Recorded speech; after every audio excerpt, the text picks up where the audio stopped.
Wa inna nabiyyana Muhammad sallallahu alaihi wasallam ista'dana fi ziyarati qabri ummihi wa fil istighfar fa udzina lahu fi ziyarah fa adzina lahu fi ziyarah wa lam ya'dzan aw lam yu'dzan fil istighfar laha. Ya, ini juga polemik ya. Kita tidak perlu terlalu dalam membahas ini karena tidak masuk ke dalam ranah akidah dan tidak ada faedahnya juga kita mengetahui apakah orang tua Nabi itu di neraka atau di surga. Tapi yang jelas orang yang menyatakan orang tua Nabi di neraka itu ya lancang. Lancang sekali. Anda tidak akan bisa jadi muslim seperti sekarang tanpa Rasulullah.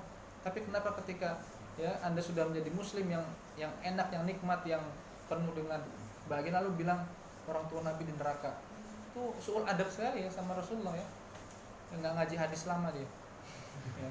Karena anak Darus Sunnah enggak ada yang atau enggak boleh berpandangan orang tua Nabi di neraka.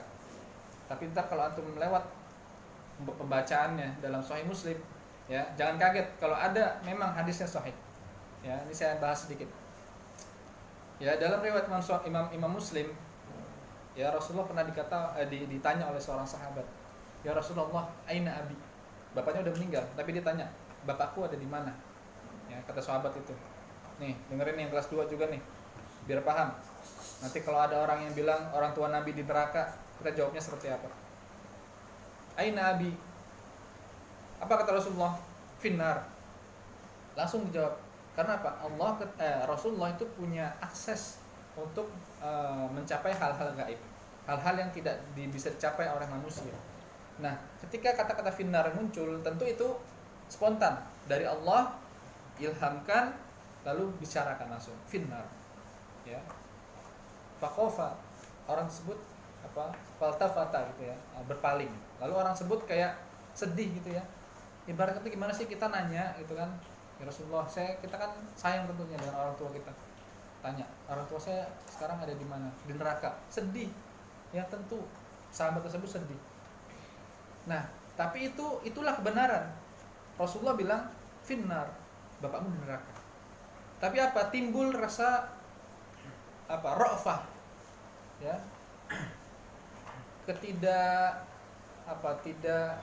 Ketidaktegaan dari Rasulullah kepada sahabat tersebut. Akhirnya apa? Rasa kemanusiaan itu atau ketidaktegaan itu membuat Rasulullah manggil orang tersebut. Ya fulan, sini. Kan dia udah berpaling tadi ya karena sedih tadi. Sini. Apa kata Rasulullah? Inna abaka wa abi finnar. Ya. Sungguhnya bapakmu dan bapakku juga nih finnar. Itu apa? Untuk tadi ya. Karena Rasulullah nggak tega, tiba-tiba dia sedih. Gimana caranya Rasulullah biar orang tersebut nggak jadi sedih? Ya udah bilang aja, ya Rasulullah bilang bapakku dan bapakmu juga di neraka. Jadi orang tersebut merasa, bapaknya Nabi aja di neraka, berarti bapak saya nggak usah cemas gitu, ibaratnya gitu. Ya, tapi lihat, jangan baca hadis ini ya sesuai dengan terjemahannya saja. Bapakku dan bapakmu di neraka. Hadisnya sahih, kita imani. Lafadznya matannya iman, maknanya kita imani. Tapi apa? Ternyata kita harus membaca sikap dari para ulama dalam mensyarah hadis ini. Yang paling otoritatif dalam syarah Sahih Muslim adalah siapa? Imam An-Nawawi, ya. Imam ya Syarafuddin. Syaraf Yahya ibn Syaraf, bukan Syarafuddin Firdaus ya. Yahya ibn Syaraf Muhyiddin. Nah, bukan Syarafuddin, Muhyiddin. Tapi beliau nggak mau disebut Muhyiddin. Itu cuma gelar aja. Karena kata Imam An-Nawawi, agama sudah hidup tanpa adanya yang menghidupkan. Ya. Maka Imam Al-Ghazali nulis kitabnya Ihya Ulumuddin, ilmu-ilmunya aja, bukan agamanya, bukan Ihya Uddin, tapi Ihya Ulumuddin. Ilmu-ilmu agamanya yang ketika itu sempat mati. Nah, balik ke syarah hadis tadi ya, kata Imam Muslim, hada litasliyah. Apa tasliyah? Tasliyah itu untuk menghibur, ya, agar orang tersebut nggak jadi sedih. Litasliyah itu pertama. Dan yang kedua, Imam Muslim belum tentu menuliskan hadis ini dan beranggapan bahwa orang tua Nabi di neraka atau bapak Nabi di neraka. Tapi dia manai dengan berbagai teks yang ada di nusus bahwa makna ab itu qad yutlaq, ada kalanya dimaknai makna paman, paman Nabi. Nah, jadi agar orang tersebut merasa tenang, Nabi bilang abi. Tapi yang dimaksud adalah abi yang sudah dijamin masuk neraka. Siapa? Abu Lahab. Kita boleh bilang seorang itu masuk neraka, masuk surga kalau emang sudah ada nasnya. Tapi kita nggak boleh bilang teman kita, oh lu ashabun nar lu, atau bagian pada malas puasa misalnya, nggak boleh. Atau anta ashabul jannah, nggak boleh.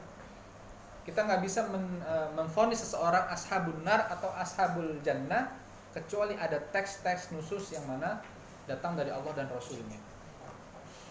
Tabat ada Abi Lahab. Apa tabat itu artinya apa? Celaka, kualat, hancur. Karena itu tadi sudah masuk atau sudah ditentukan beliau masuk neraka. Nah, Abi di sini adalah yang dimaksud adalah Abu Lahab, pamannya Nabi, bukan bapaknya Nabi yaitu Abdullah, bukan. Karena ini ditafsirkan di berbagai dengan ayat lain, misalkan tadi wa idz qala Ibrahimu li abihi Azar. Azar itu bukan bapaknya Nabi Ibrahim. Coba ntar dibuka tafsir lain. Azar itu paman dari Nabi Ibrahim. Tapi apa? Li abihi bilangnya. Itu kalau Ibrahim li abi, ngomong pada bapaknya. Karena nama kadang bapak itu atau kadang paman itu bisa berposisi sebagai bapak. Sebagaimana Abu Thalib ketika membawa Nabi ke Syam, lalu apa? Anak Nabi Muhammad dibilang anaknya. Iya, karena memang posisi Abu Thalib ketika itu Nabi Muhammad seperti anak. Maka disebutnya apa? Anakku. Tapi apa kata pendeta siapa namanya? Buhairah, Buhairah nggak percaya kalau seorang nabi kok bapaknya nggak beriman, akhirnya dia pasti bukan anakmu, gitu ya. Oke, jadi itu kita tidak perlu memperdalam masalah ini. Yang jelas kita jangan sekali-kali terpancing ketika ada orang yang bilang bapak nabi, ibu nabi neraka. Oh dah, itu pemahaman dia berdosa, dia bersalah kepada Rasulullah, silakan. Atau dia memang adabnya begitu kepada nabi. Kita sebagai pembelajar hadis, kita punya adab. Rasulullah yang kita pelajari setiap hari, suluknya, kehidupannya, sifatnya. Kok bisa-bisanya kita bilang bapak nabi di neraka, ibu nabi di neraka? Wa'iyadzubillah, na'udzubillah. Jangan sampai.